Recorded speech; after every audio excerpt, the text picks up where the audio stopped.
Hi everyone and welcome back. Look, Australia is one of the richest nations on earth, but we're also one of the most indebted. We are absolutely loaded with debt. Now, this is not because we don't have any money or we don't have sufficient income as a country. It isn't because things just all of a sudden became too expensive. We're in debt because governments made a specific choice: borrow money from overseas instead of using that wealth that we already have here, right here in front of us in this country. And here we are, Australia, $1 trillion in debt. And what do? We export almost $500 billion worth of minerals and energy every single year. We send it offshore, we send it overseas, so other countries can prosper and manufacture and develop. We lose billions on sweetheart deals with multinational companies. A bloated list of government departments that deliver almost nothing, and a political class that grows bigger and bigger every single year, even while our services just get worse. So the question isn't, can we fix this debt problem? Because in my view, we absolutely can, and I think we can do it very quickly. The question is, who doesn't want it fixed? See, most people believe that debt happens when a country's run out of money or something, or when it doesn't have enough money, when it doesn't have enough income. And that's how it might work in a household situation. That's totally true, but governments aren't households. Governments don't run out of money. They choose to use what they already own, or they choose to borrow instead. And remember what borrowing does.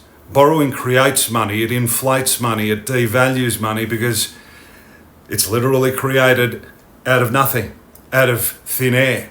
So Australia chooses to borrow while it is still a very rich country. Now here's what cannot be disputed. Australia earned $467 billion from minerals and energy exports last year, just from what comes out of the ground, what we do when we dig holes. We're the world's number one exporter of iron ore, the number one exporter of lithium. We're a top 3 exporter of natural gas. And we are sitting on trillions of dollars of rare earths. Australians already pay extremely high taxes. We have the 4th largest pension pool on earth. Super alone holds $3.7 trillion, the biggest asset pool in Australia, more than our entire nation's GDP. So Australia is not in debt because it lacks resources, not because it lacks revenue or lacks income, not because it lacks wealth, not at all.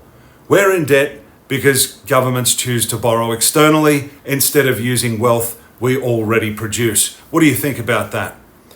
Maybe stick a comment down below and tell me what your thoughts are. So if you export $467 billion a year, there's no way that we would be paying $7 billion, $8 billion, $10 billion a year in interest. I think it's even higher than that.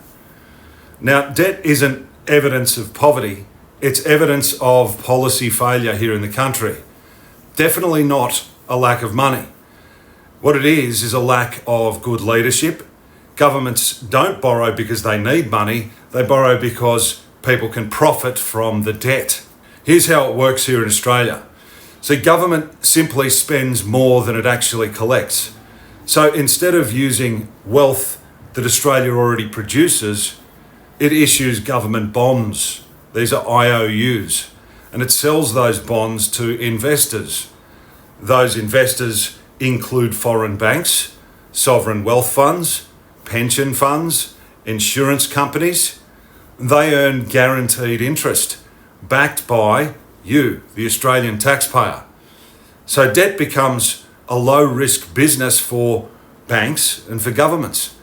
And it's a high-risk cost for you and I, the public. There's no economic necessity to borrow overseas. We earn enough already.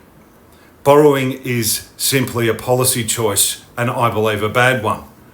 Because a system where banks profit, where consultants profit, where governments expand their budgets and no minister ever pays any price, well, it creates no incentive to actually try to reduce that debt, only to manage it. Now, that is why our debt exists here in this country, not because Australia's poor, but because someone profits when debt continues to accumulate and accumulate. And the biggest beneficiary is not us. It's not the public. It's the political class itself. See, debt justifies government growth. Government becomes more expensive and less accountable when the debt gets higher and higher. Let's look at cost.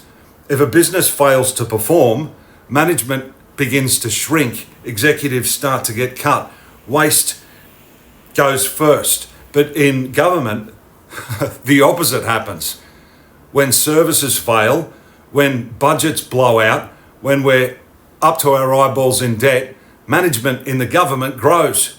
Public sector executives have their wages increased. Not the nurses, not the teachers, not police, executives. So Australia has now more government executives than public hospital doctors. Billions go to consultants, advisory groups, strategy units, task forces that produce paperwork, not service. Many cost more than surgeons who actually go and save lives. See, government that doesn't perform hires more people to explain why it doesn't perform. How ridiculous is that? But it's actually the truth. If our government looked at doing a conservative cut, we could easily save $8 to $12 billion a year. If we went a bit further, we could probably save 20 to 40 billion a year. We could wipe debt faster by firing the middle management. That's what I'd be doing. We could wipe the debt very fast by firing the government's middle management. We'd be much better off doing that than by taxing workers or cutting services.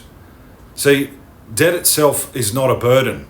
It is job security for bureaucrats who don't deliver any outcomes. And they know it because efficiency cuts them out of a job. It actually makes them unemployed.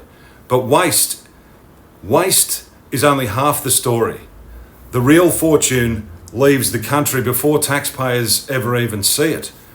Gas and minerals prove it. See, Australia exports more gas than Qatar, yet Qatar earns 10 times more tax revenue from it. Can you explain to me how that works? We export the same product to the same markets in the same ships, but Qatar keeps all the wealth. Now, this is because Australia allows low royalties and unlimited deductions. We've got Shell, Chevron, Exxon have paid zero petroleum tax in years of record exports. Zero. And we mine the lithium, we ship it overseas, and they process it here. And then they sell it back. They sell it back to us at 20 to 50 times our price. We dig out the ingredients. We dig the ingredients out of the ground. They own the recipe over there. We dig it up, and guess who profits from it? It's not us, it's them. Then government tells us we need debt. So if Australia just kept maybe 10% more of our own resource profits, we could eliminate debt in probably less than 10 years without raising any taxes whatsoever. Not 50%, just 10% more of what already belongs to us. That would make a huge difference. So why is it that we're still in debt? Why is that debt growing? Because it is not a financial problem. It is a policy problem. I think you can clearly see what's going on here. Policy can be changed. Australia doesn't need new taxes. We don't need any budget pain. This is all smoke and mirrors. We don't need to tighten up our belts and cut spending. We need to keep more of what we actually already own and stop paying for what doesn't work. Two levers fix this. Cut the waste in management and government middle management, bureaucracy, and keep more of our own resources. I reckon that brings 28 to $70 billion every year. That's it. Debt gone, without taxes, without cuts, without pain. Australia isn't poor. We're just mismanaged. So Why don't we start managing it properly? Debt wasn't created by having teachers at the local school or nurses in the hospitals or police.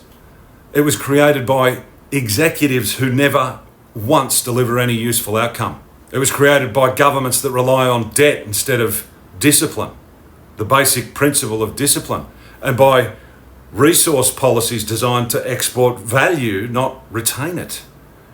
See, Australia needs accountability. We've got none. We don't need slogans. We don't need committees. We don't need white papers. We just need a real audit. Departments need to be completely dismantled. Duplicated roles, boom, get rid of them. Consultant addiction that we have here in this country needs to be terminated. Resource royalties need to be restructured. Savings, publicly published. Debt is not inevitable. Debt is a choice made by leadership that refuses to be scrutinised. And political debt always comes due, not for governments, for the public, for us. And like I've said twice in this video already, Australia isn't poor, but it's being managed like it is. And that ends the moment we stop paying for the government's incompetence. Guys, if you found this video valuable, make sure that you hit like and subscribe, put a comment down below, share this with a friend. I look forward to seeing you in the next video.